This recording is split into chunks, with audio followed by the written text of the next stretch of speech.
மதிகோன்பாளையத்திலிருந்து பழைய பேருந்து நிலையம் செல்லக்கூடிய பிரதான சாலையில் ஏற்பட்டுள்ள பாதாள சாக்கடையின் மூடிய சேதத்தினால் அந்த வழியாக செல்லக்கூடிய வாகன ஓட்டிகள் மற்றும் பொதுமக்கள் மிகுந்த அவதியுறுகின்றனர்.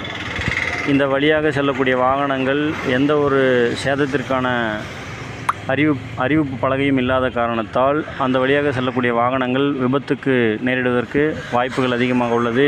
எனவே மாவட்ட நிர்வாகம் உடனடியாக இந்த சேதத்தை சரி செய்து பொதுமக்களையும் வாகன ஓட்டிகளையும் எவ்வித அசம்பவத்திலிருந்து தடுப்பதற்கான நடவடிக்கை எடுக்க வேண்டும் என்பது என்னுடைய வேண்டுகோள்.